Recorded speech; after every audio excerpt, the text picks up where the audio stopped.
Welcome, everyone. Today's story is about the power of learning English naturally through stories. Many people spend years memorizing grammar rules, studying long vocabulary lists, and doing endless exercises, yet they still struggle to speak English confidently. This story will show how one simple change in learning method can make a huge difference. The lesson from this story is that language is not meant to be learned like a collection of rules. It is meant to be experienced, understood, and used naturally. By the end of the story, you will understand why the story method works so well and how patience, consistency, and enjoyment can transform your English learning journey. There was once a person who had a strong desire to learn English. Every day began with determination and hope. Books were purchased, grammar lessons were watched, and vocabulary notebooks were filled with hundreds of words. At first, everything seemed promising. New words were memorized every day, grammar exercises were completed correctly, and practice tests showed improvement. However, whenever there was an opportunity to speak English with someone, a strange problem appeared. The words that had been memorized seemed to disappear. Sentences became difficult to form. Confidence vanished, and frustration took its place. It felt as though years of study had produced knowledge but not the ability to communicate naturally. This created confusion because so much effort had been invested, yet speaking remained difficult. As time passed, the learning process became exhausting. Every lesson felt like hard work. Every new grammar rule seemed to replace an old one. Vocabulary lists became longer and longer. Some words were remembered for a few days and then forgotten. Motivation slowly decreased because progress felt invisible. The dream of speaking English fluently appeared farther away than ever before.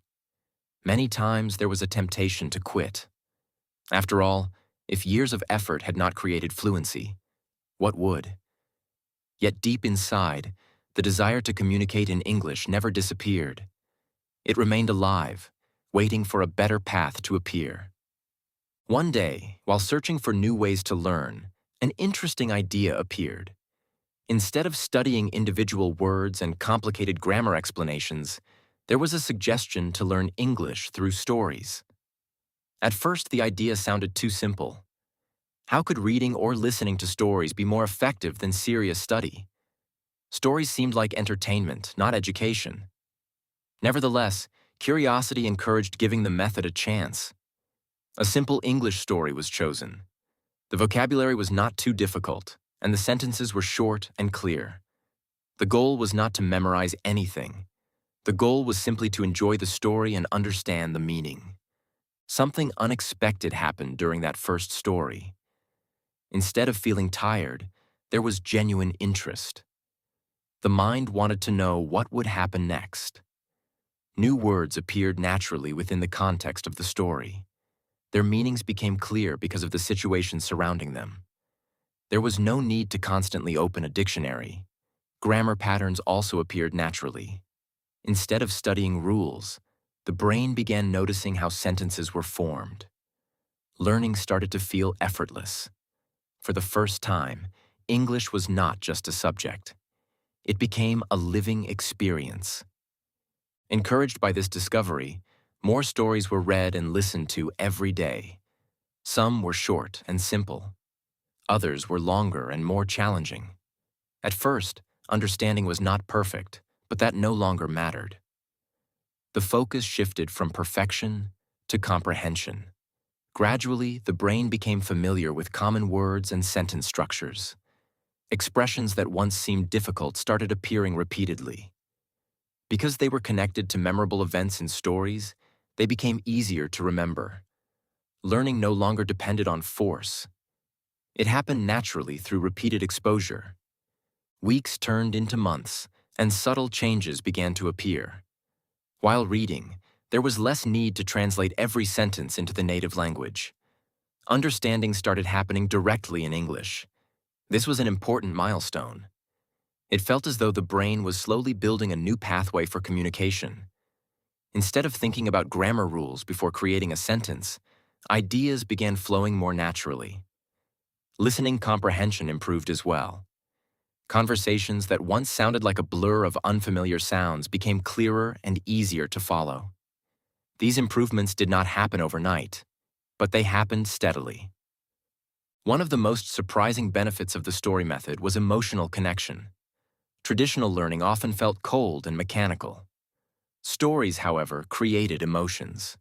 Some stories inspired hope. Others created excitement, curiosity, or even sadness.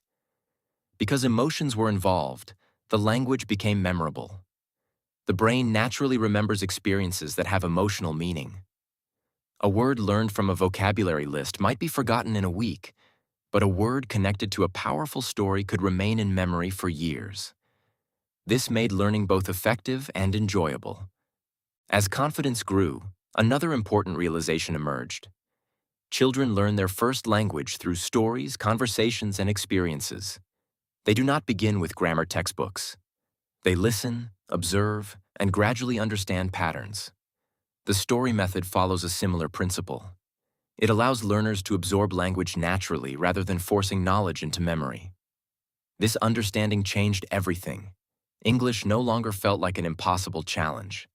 It felt like a skill that could develop naturally with enough exposure and practice. There were still challenges, of course. Some stories contained unfamiliar vocabulary. Some listening exercises felt difficult.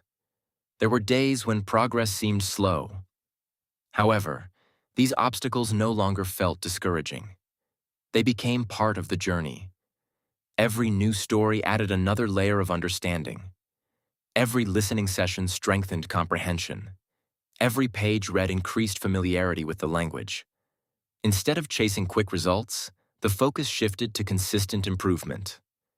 This mindset made a huge difference because learning became sustainable. After many months of using the story method, something remarkable happened during a conversation. English words began coming naturally. Sentences formed without constant mental effort.